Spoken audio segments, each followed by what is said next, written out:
Hello student, देखिए आज हम लोग साइंस का चैप्टर फर्स्ट पढ़ेंगे जो है केमिकल रिएक्शंस एंड इक्वेशंस तथा रासायनिक अभिक्रियाएं एवं समीकरण। अब हमें ये समझना है कि रासायनिक अभिक्रियाएं क्या होती हैं और समीकरण क्या होते हैं। अर्थात हम लोग देखते हैं कि हमारे इस भौतिक पर्यावरण में अनेकों परिवर्तन होते दिखाई देते हैं। कुछ परिवर्तन ऐसे होते हैं जो भौतिक परिवर्तन होते हैं। कुछ परिवर्तन कैसे होते हैं? भौतिक परिवर्तन। कुछ परिवर्तन ऐसे होते हैं जो रासायनिक होते हैं। कुछ परिवर्तन ऐसे होते हैं जो जैविक होते हैं। अर्थात भौतिक परिवर्तनों का अध्ययन हम फिजिक्स में करने वाले हैं और रासायनिक परिवर्तनों का अध्ययन हम केमिस्ट्री में करने वाले हैं और जैविक परिवर्तनों का अध्ययन हम बायोलॉजी में करने वाले हैं। और जिस विषय के माध्यम से हम इन तीनों चीजों का एक साथ अध्ययन करें वो विषय क्या है? विज्ञान, अर्थात साइंस।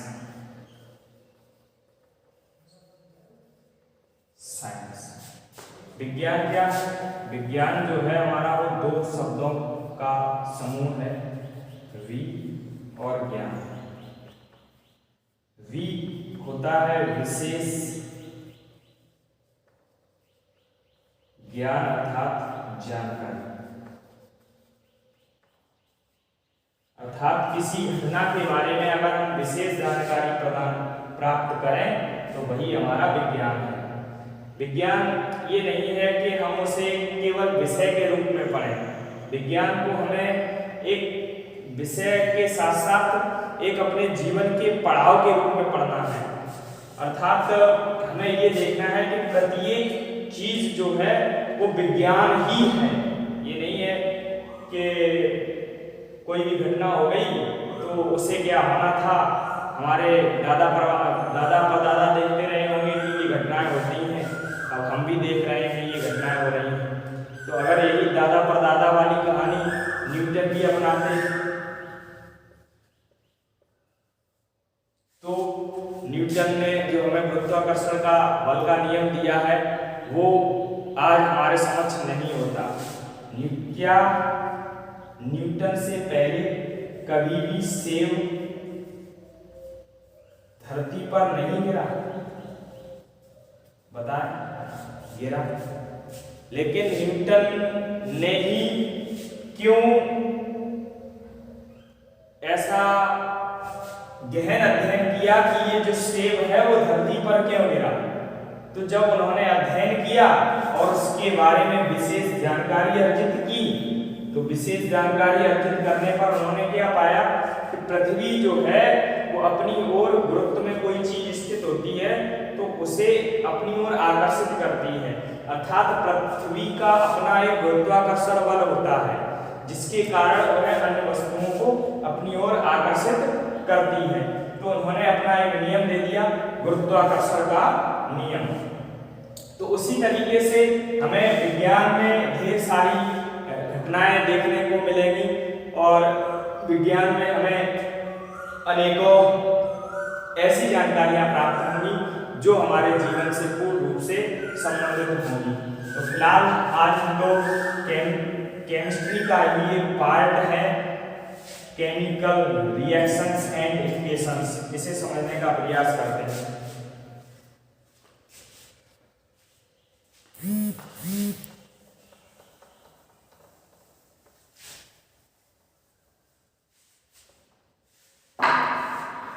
केमिकल अर्थात रासायनिक, अर्थात रसायन।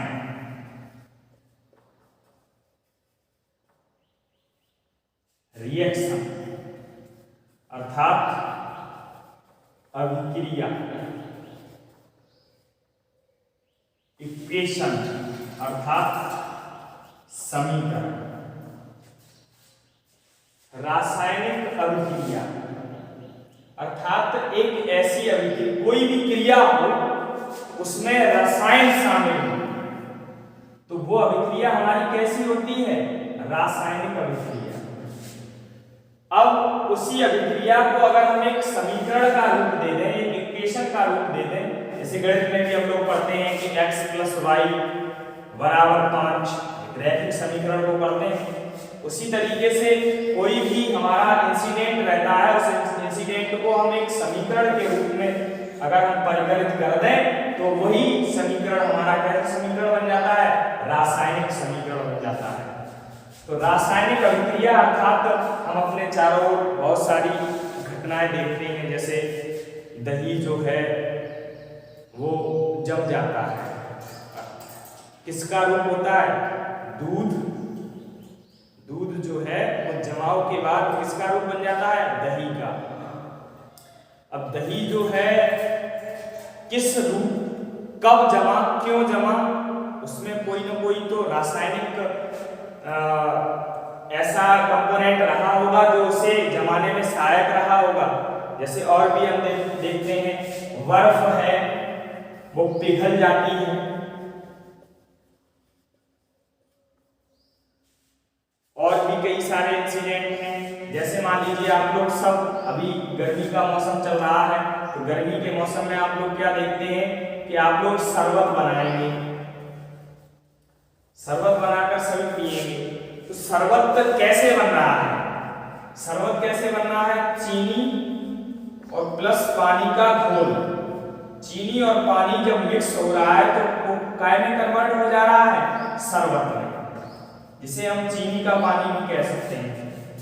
अर्थात चीनी और पानी को जब वो दोनों मिले होंगे, आपस में उनके बीच रासायनिक अभिक्रिया हुई होगी, तो रासायनिक अभिक्रिया होने के पश्चात वो दोनों एक दूसरे में मिक्स हो गए, घुल मिल गए और नया एक विलयन तैयार किया, जिस विलयन को हम लोगों ने क्या कहा? शरबत प्राप्त हुआ। अर्थात चीनी और पानी से जो शरबत प्राप्त हुआ है, यही अभिक्रिया हमारी कैसी अभिक्रिया हो गई? रासायनिक अभिक्रिया हो गई। अगर इसे ही हम एक समीकरण के रूप में इंडिकेट कर दें तो वही समीकरण हमारा रासायनिक समीकरण बन जाता है। तो इसकी हमें अगर परिभाषा पूछ ली जाए कि रासायनिक अभिक्रिया क्या होती है, तो हमें कुछ नहीं लिखना है, केवल रासायनिक परिवर्तनों का होना, रासायनिक परिवर्तनों का होना। ये क्या है? रासायनिक अभिक्रिया। अर्थात रासायनिक परिवर्तन जब होते हैं तो वहां पर रासायनिक अभिक्रिया होती है। अब रासायनिक समीकरण, इन्हीं रासायनिक परिवर्तनों को हम समीकरण के रूप में लिख दें। काय के रूप में लिख दें? समीकरण के रूप में लिख दें, तो वो हमारा क्या कहलाएगा? रासायनिक समीकरण। जैसे कुछ रासायनिक समीकरण लिखते हैं,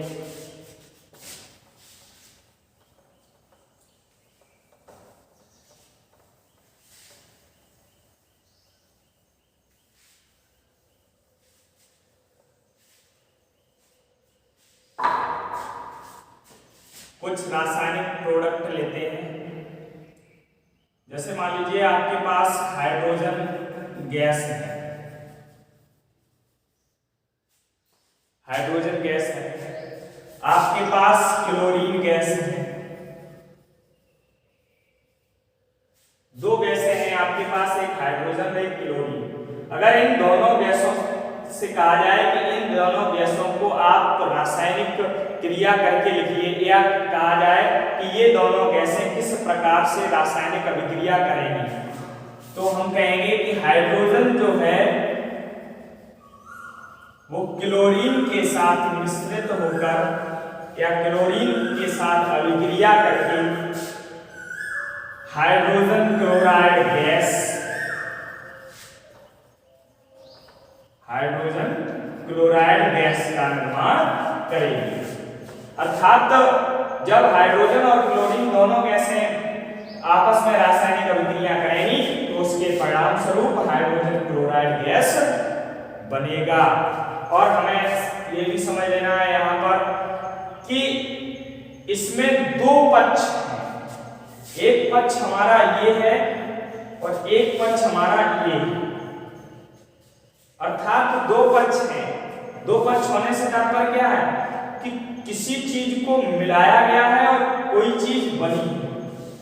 जैसे अगर हम अपने साधारण जीवन में देखें तो हमारी मम्मी जो होती हैं वो सुबह खाना बनाती हैं, तो खाना बनाने से पहले वो ढेर सारी तैयारियां करती हैं। जैसे अगर उन्हें टमाटर आलू की सब्जी बनानी है तो वो टमाटर लेंगी, आलू लेंगी और साथ ही साथ मसाले लेंगी और उन सब मसालों को मिक्सअप करके और फिर उसे आग पर रख देंगी, अर्थात उसे ऊष्मा प्रदान करेंगी, उन्हें ताप दिया जाएगा, गर्म किया जाएगा।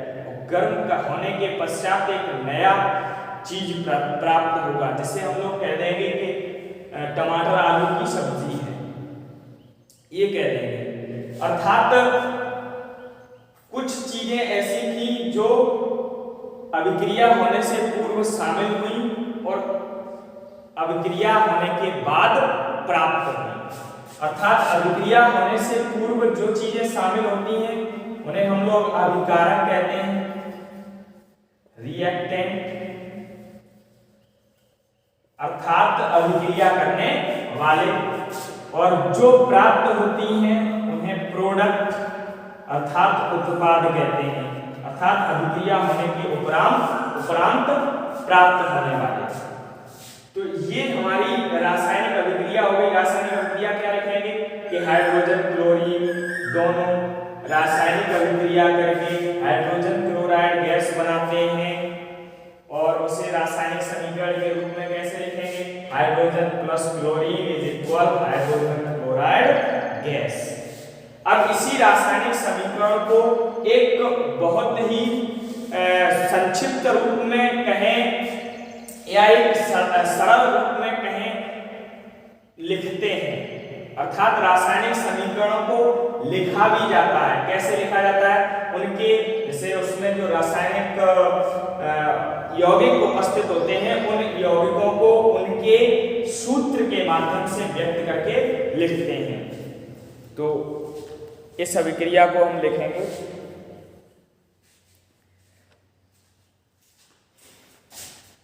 हाइड्रोजन जो है उसका सूत्र होता है H2।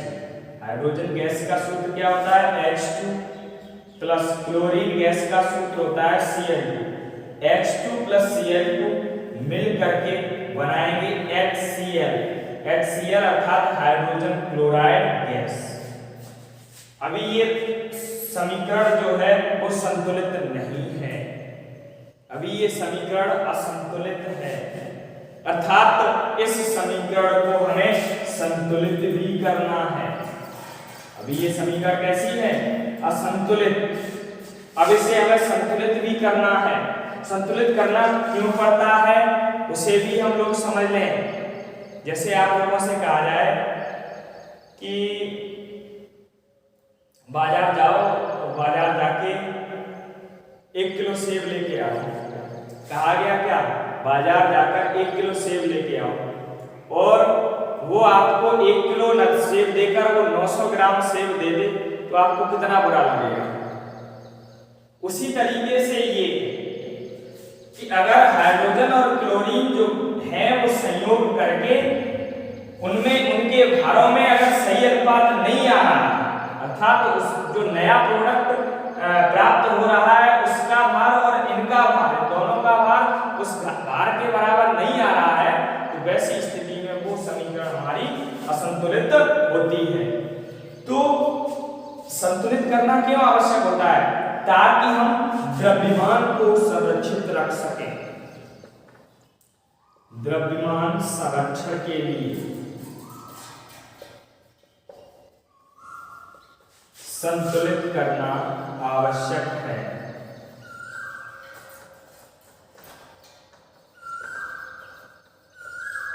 ताकि द्रव्यमान आपका संरक्षित रखा जा सके। द्रव्यमान अर्थात इनका भार। संतुलित करें तो वहां पर क्या संतुलित होगा? द्रव्यमान। अब संतुलित सवाल उठता है संतुलित कैसे की जाएगी? तो संतुलित कैसे की जाएगी? दोनों ओर हम दोनों पक्षों में जो भी परमाणु उपस्थित होते हैं उन परमाणुओं की जो परमाणु संख्या होती है उस संख्या को संतुलित कर देते हैं। जैसे इधर हाइड्रोजन के 2 परमाणु है, इधर क्लोरीन का 2 परमाणु है, इधर हाइड्रोजन का एक ही परमाणु है, इधर क्लोरीन का भी एक ही परमाणु है। तो हम क्या कर सकते हैं? उसके 2 परमाणु कर देंगे H2 + Cl2 = HCl। अर्थात अब हाइड्रोजन के कितने हो गए? 2 और Cl के भी कितने हो गए? 2। अर्थात ये अब हमारी समीकरण जो है वो कैसी हो गई? संतुलित हो गई। ठीक है, अब इसे समझ लें कि द्रव्यमान संरक्षित रहा या नहीं रहा। अगर हम इसके अणुभार को देखें तो H2 का अणुभार 1, परमाणु का परमाणु भार होता है 1, तो 2 परमाणु है तो 2 का कितना हो जाएगा? 2 एकम 2। और Cl का एक परमाणु का परमाणु भार होता है 35.5, चूंकि 2 परमाणु है तो कितना हो जाएगा? 71। इधर 2 कोष्टक H का 1 + Cl का 35.5। ये अणुभार ज्ञात करने हैं। अणुभार ज्ञात करने के लिए परमाणु भारों का योग करते हैं। 2 का गुणा 2 थे इसलिए 2 का गुणा कर दिया, तो 2 × 36.5 अर्थात कितना आ गया? 73। और इधर भी कितना हो गया? 71 + 2 73। तो 73 ग्राम इधर था, विक्रिया के उपरांत भी 73 ग्राम ही बचा। इसे क्या कहेंगे? द्रव्यमान संरक्षण। यहाँ पर द्रव्यमान संरक्षित हो गया। द्रव्यमान संरक्षण का नियम क्या कहता है? कि द्रव्यमान को न तो उत्पन्न किया जा सकता और न ही नष्ट किया जा सकता। इसे केवल एक रूप से दूसरे रूप में कन्वर्ट किया जा सकता है, ढाला जा सकता है।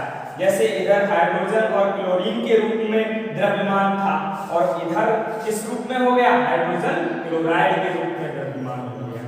ठीक है, ये आप लोग समझ गए होंगे। आगे बढ़ते हैं।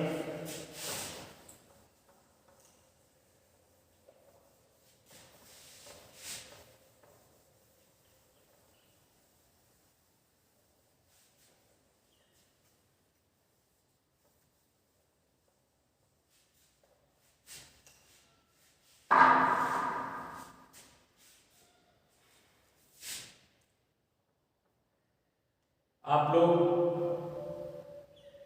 रासायनिक सूत्र तो लिखना जानते ही होंगे। जैसे कोई भी नाम दिया रहता है उसका हम कैसे सूत्र लिखेंगे, वो मैंने पिछले सेशन में डाले भी हैं, तो वहां से आप देख लीजिए। कुछ रासायनिक सूत्र हैं, जैसे मैंने वहां पर लिखा है कि कुछ धनायन होते हैं और कुछ ऋणायन होते हैं। इन धनायनों और ऋणायनों के माध्यम से ही कोई भी नया यौगिक मिलकर बनता है। क्या बनता है? कोई भी यौगिक। जैसे अगर हम देखें, सोडियम धनायन है और क्लोरीन या क्लोराइड जो है वो ऋणायन है। Na पॉजिटिव है और क्लोराइड Cl नेगेटिव है। ये दो, एक धनायन एक ऋणायन है। अब अगर हमें सोडियम क्लोराइड बनाना है तो NaCl बन जाएगा। कैसे बन गया? एक धनायन और एक ऋणायन। तो एक धनायन और एक ऋणायन एक दूसरे को उदासीन कर देंगे और उदासीन होकर वो एक नया यौगिक बन जाएगा या अणु बन जाएगा। अणु अर्थात 2 या 2 से अधिक परमाणुओं का योग। तो इस तरीके से NaCl बन गया। और भी कई सारे हैं, जैसे मान लीजिए अगर हमें बनाना है कैल्शियम कार्बोनेट बनाना, कैल्शियम कार्बोनेट। तो कैल्शियम का होता है Ca2 पॉजिटिव और कार्बोनेट का होता है CO3 डबल नेगेटिव। अब कैल्शियम कार्बोनेट बनाना है 2 पॉजिटिव डबल नेगेटिव, यानी कि एक परमाणु की आवश्यकता होगी, तो CaCO3 कैल्शियम कार्बोनेट बन गया। ठीक है, और भी कई सारे इसी तरीके से ढेर सारे जो भी यौगिक आप बनाना चाहें वो बन जाएंगे। फिलहाल हम लोग कुछ रिएक्शंस हैं, 1-2 रिएक्शन को हल करेंगे और उसी के अनुसार हम लोग आगे बढ़ेंगे। हमारी यूपी बोर्ड में भी पूछी जाती है ये रिएक्शन, जैसे या ऐसे केवल रासायनिक समीकरण दीजिए, रासायनिक समीकरण लिखना होता है। उसमें बाकायदा दिया रहता है कि क्या होता है जब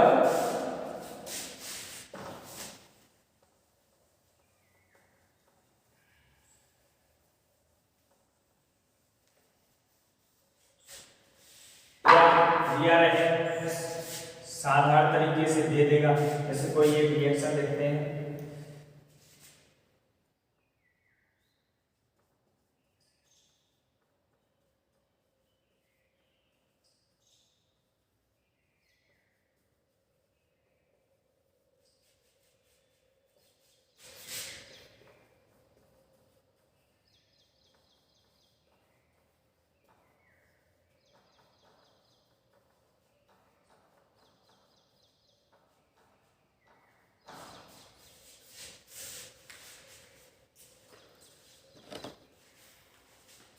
जिंक और सल्फ्यूरिक अम्ल दोनों मिश्रित होकर रासायनिक अभिक्रिया करके क्या बनाते हैं, जिंक सल्फेट प्लस हाइड्रोजन।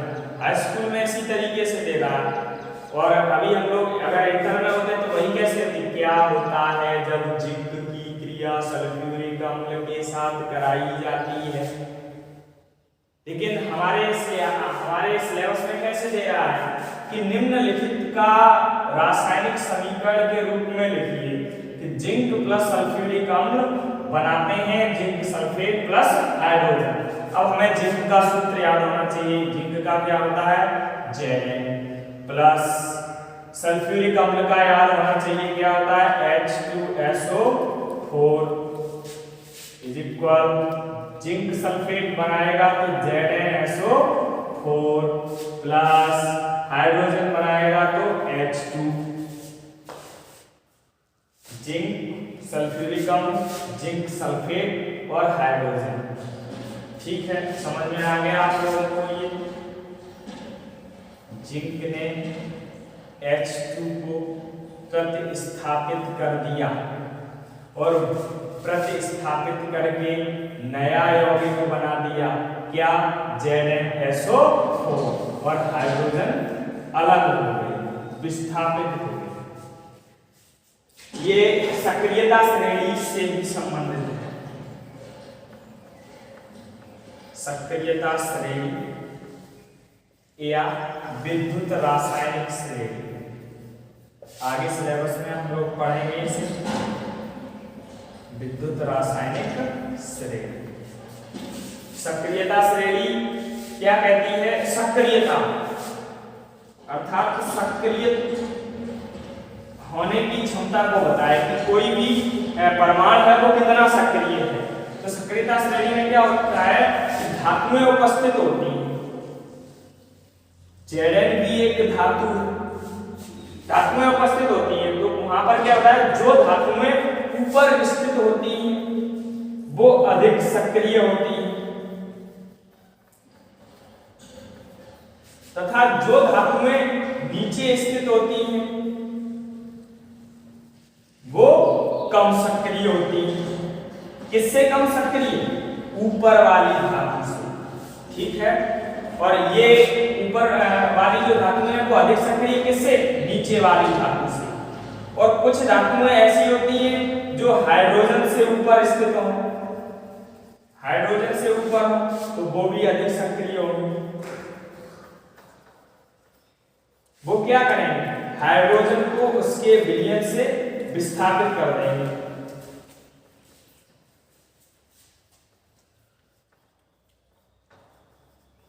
विस्थापित कर देंगे हाइड्रोजन को। जैसे यहाँ पे हुआ Zn ने H2SO4 था हाइड्रोजन का विलयन सल्फ्यूरिक अम्ल, तो Zn ने विस्थापित कर दिया ऐसे और स्वयं वहां पर बैठ गया, तो ZnSO4 बन गया और दिखाई भी दे रहा है कि H2 विस्थापित हो गई। ठीक है, एक और रिएक्शन कर लें।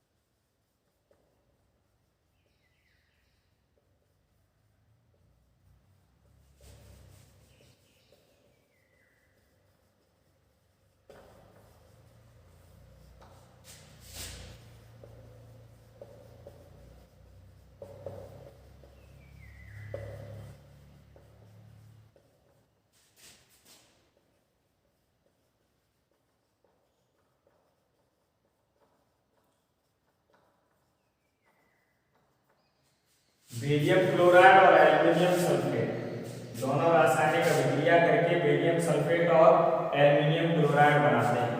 ये भी प्रतिस्थापन अभिक्रिया है। क्लोराइड को सल्फेट ने विस्थापित कर दिया और सल्फेट को क्लोराइड ने। बेरियम क्लोराइड, बेरियम का होता है Ba2 पॉजिटिव होता है, इसका Ba2 पॉजिटिव और Cl का सिंगल नेगेटिव होता है, तो Ba2 positive Cl single negative, इसके 2 पॉजिटिव को खत्म करने के लिए इसके भी डबल नेगेटिव चाहिए।